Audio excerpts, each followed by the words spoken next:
Horoskopi ditor e Mërkur, 5 gusht 2026. Dashi, është koha të përvishni mëngët. Gushti sjell dëshirën për të fituar, por edhe disa pengesa që duhen kapërzyer me durim. Dashuria duhet të trajtohet me shumë empati. Të dëgjosh në vend që të reagosh mund të ndryshojë gjithçka. Është një punë, një propozim interesant që mund të vijë papritur. Besojini intuitës, por mos u nxitoni.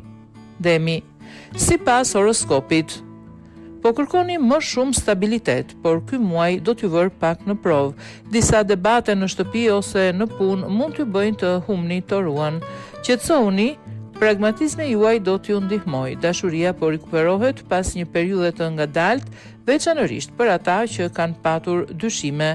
Ata që janë beqarë duhet të hapen më shumë. Binjakët. Mendja juaj është një vërbull i desh, e shkëlqyer për punë krijuese, por më pak për marrëdhënie personale. Keni kujdes të mos thoni shumë ose shumë pak. Gjeni ekuilibrin. Gushti favorizon njohjet e reja, madje edhe dashuri. Ka disa surpriza të vogla në aspektin financiar. Kaforia. Emocionet janë të forta dhe ndonjëherë kontradiktore. Gushti ju sjell brenda dhe jashtë guackës tuaj. Dëgjoni zemrën, por mos e lini që t'ju mbi ngarkojë. Në dashuri, keni nevojë për siguri, por përpiquni ta kërkoni atë butësisht, jo me ankth. Në punë mund të ndiheni pak të lëmë pasdore, pohoni veten me diplomaci. Luani. Dielli është në anën tuaj dhe kjo është e dukshme. Kjo është koha juaj për të shkëlqyer, veçanërisht nëse jeni të gatshëm të merrni një shans. Pasioni kthehet në dashuri, por vetëm nëse i lini mëritë e vjetra. Mundësi interesante karriere ju presin. Keni kujdes nga një telefonat apo propozim i papritur. Buzëqeshni më shumë, dielli do t'ju shpërblej. Virgjëresha. Jeni në një periudhë reflektimi të thellë. Gushti të shtyn të sqarosh si nga brenda ashtu edhe nga jashtë. Në dashuri mund të vësh në dyshim një marrëdhënie, por kjo nuk është domosdoshmërisht diçka e keqe. Në punë do të ndihesh tension, por do t'jap fryte. Shmang perfeksionizmin ekstrem. Ndonjëherë është në rregull dhe nëse nuk ke gjithçka në kontroll. Peshoria. Gushti kërkon ekuilibër, por edhe vendosmëri. Nuk mund t'i kënaqësh të gjithë, veçanërisht me shpenzimet e tua. Dashuria është më e qetë, por mos merr asgjë si të mirëqenë.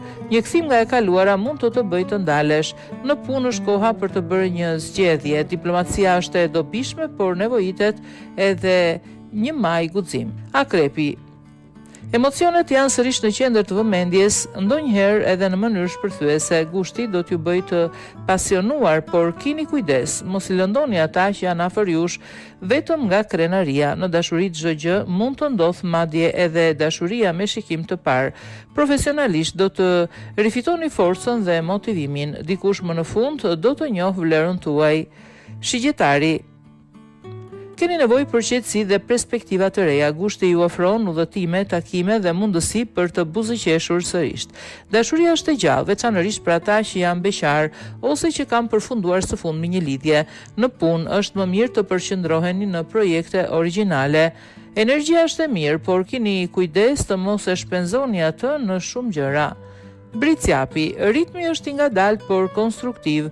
Ky muaj nuk është për fishek zjarre, por ju lejon të konsolidoni shumë gjëra. Në dashuri duhet të komunikoni më shumë dhe më mirë. Si përjashtoni menjëherë ata që janë të ndryshëm nga ju. Në punë, fitoret e vogla të përditshme çojnë në një rezultat të rëndësishëm deri në shtator. Ujori. Po kërkoni stimuj të rinj dhe qielli i gushtit mund t'ju habis, por keni kujdes që të mos lejoni që mërzitja t'ju shkatrojë marrëdhëniet që ende mund të funksionojnë. Në dashuri, dëshira për emocione të forta kthehet. Në punë jeni krijues dhe plot ide. Filloni t'i shënoni ato, dhe nëse duken të pamundura për ju. Peshqit. Gushti është muaj i ndjenjave dhe ju po jetoni ato në maksimum. Zemra është në qendër të vëmendjes, por përpiquni të ruani një sasi të vogël racionaliteti. Në dashuri ata që kanë vuajtur më në fund mund të ecin përpara. Në punë gjërat po ecin ngadalë, por një mundësi interesante mund të lindë nga një i njohur i vjetër.